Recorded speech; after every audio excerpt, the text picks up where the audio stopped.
दोस्तों STC TET पाठशाला में आप सभी का फिर से स्वागत है भाई।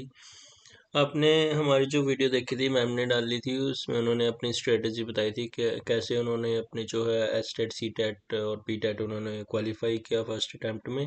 क्या क्या उन्होंने स्ट्रेटजी फॉलो की और क्या क्या उन्होंने मटेरियल जो है यूज़ किया, प्रीवियस पेपर का क्या रोल था, सब जो सिलेबस था उसका क्या रोल था, सब चीज़ें उन्होंने बताई। और एनसीईआरटी का जो सबसे बड़ा जो रोल होता है किसी भी एग्ज़ाम में, आप कोई भी कॉम्पिटिटिव एग्ज़ाम ले लो उसमें एनसीईआरटी का, क्योंकि ये ऑथेंटिक होती है, सबसे बड़ी बात तो यही होती है। और आपको सारा मटेरियल मिलता है एनसीईआरटी में, तो एनसीईआरटी ही सारी चीज़ों का बेस होता है। तो यही इसी चक्कर में हमने जो है सीरीज चलाई हुई है एनसीईआरटी की। जो आपका सेट होने वाला है मई में भी हो सकता है, लेकिन हमें मई के हिसाब से तैयारी करनी है। और जुलाई में भी हो सकता है, इसका कोई कंफर्मेशन नहीं है अभी फ़िलहाल, हाल फिलहाल। तो हम लेके चल रहे हैं कि मई में हमारा एग्ज़ाम होगा तो हम एनसीईआरटी तब तक कवर कर लेंगे। और धीरे धीरे हम जो हमारी जो है हिंदी है, जो 60 मार्क्स का हमारा पेपर होता है, पेपर जो 2 होता है, उसमें हम एनसीईआरटी करने हैं। और आज हमारे सामने जो है नीलकंठ, जो हमारा रेखा चित्र है, जो महादेवी वर्मा जी द्वारा लिखा गया है। यह बहुत अच्छी जो कवित्री थी।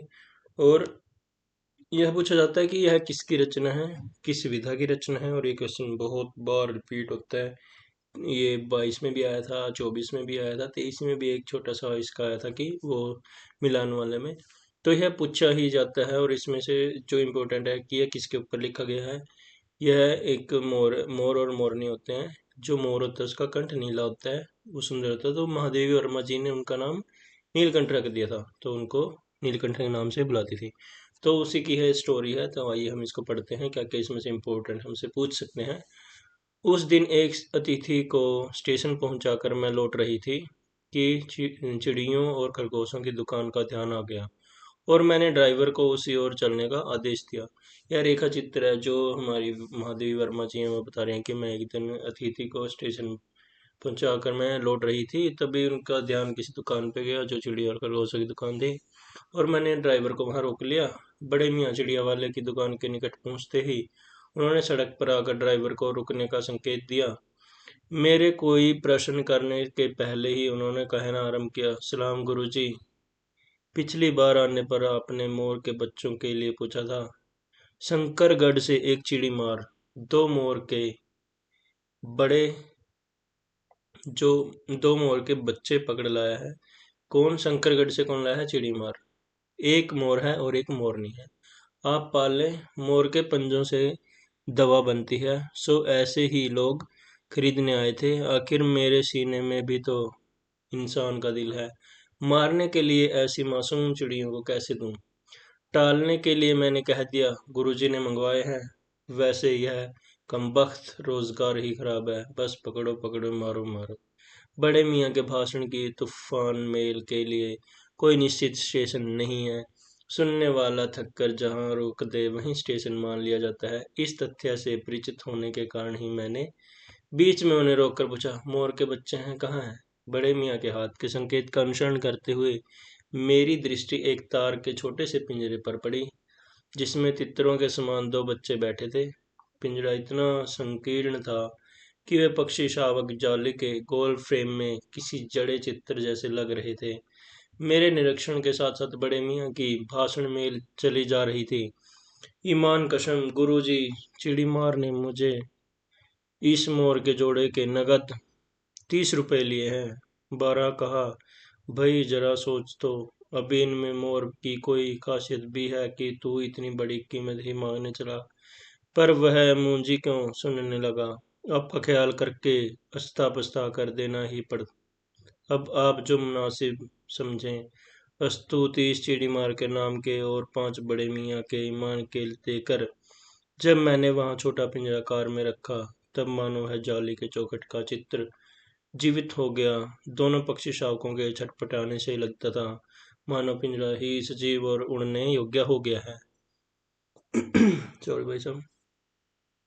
घर पहुंचने पर सब कहने लगे तितर है, मोर कहकर ठग लिया है।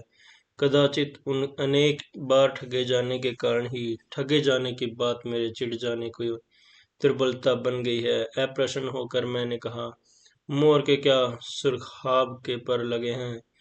तो पक्षी ही चिढ़ा दिया जाने के कारण ही संभवतः उन दोनों पक्षियों के प्रति मेरे व्यवहार और यत्न में कुछ विशेषता आ गई। पहले अपने पढ़ने लिखने के कमरे में उनका पिंजरा रखकर उसका दरवाजा खोला, फिर 2 कटोरों में सत्तू की छोटी छोटी गोलियां और पानी रखा। वे दोनों चूहेदानी जैसे पिंजरे से निकलकर कमरे में मानो खो गए, कभी मेज के नीचे घुसने गए, कभी अलमारी के पीछे। अंत में इस लुका छिपी से थक कर उन्होंने मेरे रद्दी कागजों की टोकरी को अपने नए बसेरे का गौरव प्रदान किया। देखिए भाई, इसमें क्या कहती हैं कि जो महादेवी वर्मा जी हैं वह क्या करती हैं, उन 2 मोर के बच्चों को लेके आती हैं, जिसका एक मोर होता है एक मोरनी होती है, उनको अपने घर ले आती हैं और फिर वो उनको कमरे में छोड़ देती हैं। और फिर वो जो मोर और मोरनी थे वो दोनों क्या करते हैं, उनका रद्दी कागजों की जो टोकरी है उनको अपना क्या बनाते हैं, घर बना लेती हैं और फिर उसको यहाँ वहाँ कूदने लगते हैं। 2-4 दिन में वे इसी प्रकार दिन में इधर उधर गुप्तवास करते और रात में रद्दी की टोकरी में प्रकट होते रहे। फिर अस्वस्थ हो जाने पर कभी मेरी मेज पर, कभी कुर्सी पर, कभी मेरे सिर पर अचानक आविर्भूत होने लगे। खिड़कियों में तो जाली लगी थी, पर दरवाजा मुझे निरंतर बंद रखना पड़ता था। खुला रहने पर चित्रा, मेरी बिल्ली, देखिए भाई, इसमें जो चित्र है वह बिल्ली का नाम है। ये आपसे पूछा जाता है, इन नवागंतुकों का पता लगा सकती थी, तब उसके शोध का क्या परिणाम होता, यह अनुमान करना कठिन नहीं। वैसे वह चूहों पर भी आक्रमण नहीं करती, परंतु यहाँ तो दो सर्वथा अपरिचित पक्षियों की अनधिकार चेष्टा का प्रश्न था। उसके लिए दरवाजा बंद रहे और ये दोनों उसकी दृष्टि में ऐरे गहरे कि मेरी मेज को अपना सिंहासन बना लें। यह स्थिति चित्रा जैसी अभिमानी मार्जारी के लिए असह्य ही कही जाएगी। जब मेरे कमरे का कायाकल्प चिड़िया खाने के रूप में होने लगा, तब मैंने बड़ी कठिनाई से दोनों चिड़ियों को पकड़कर जाली के बड़े घर में पहुंचाया, जो मेरे जीव जंतुओं का सामान्य निवास है।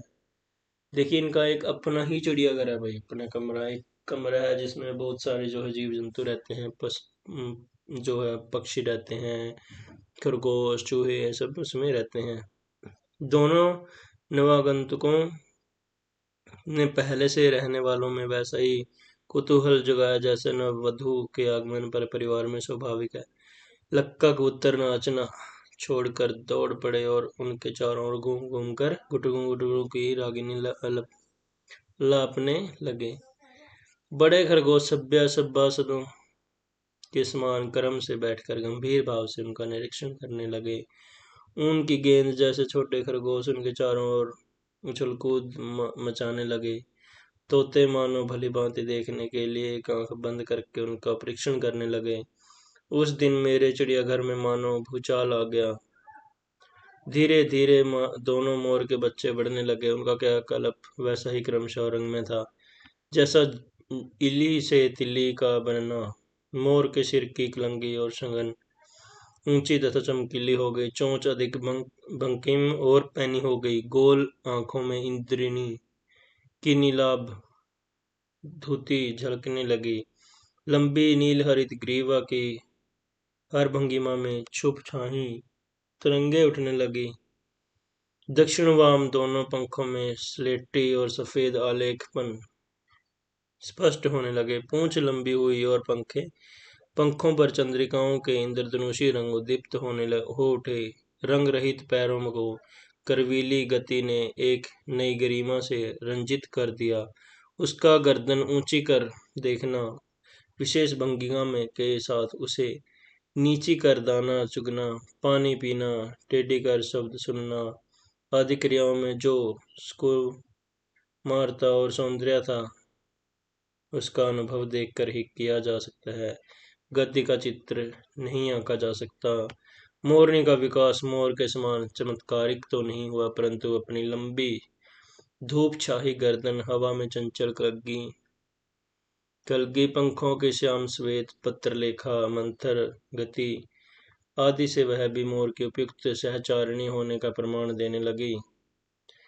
नीलाभ ग्रीवा के कारण मोर का नाम नीलकंठ रखा गया और उसकी छाया के समान रहने के कारण मोरनी का नामकरण राधा रखा गया। देखिए भाई, इसमें जो मोर है उसका नाम क्या है? नीलकंठ। और जो मोरनी है जो उसके साथ आई थी उसका नाम है राधा।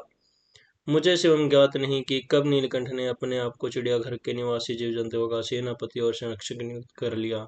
सवेरे ही वह सब खरगोश कबूतर आदि की सेना एकत्र कर उस ओर ले जाता जहां दाना दिया जाता और घूम घूम कर मानो सबकी रखवाली करता रहा।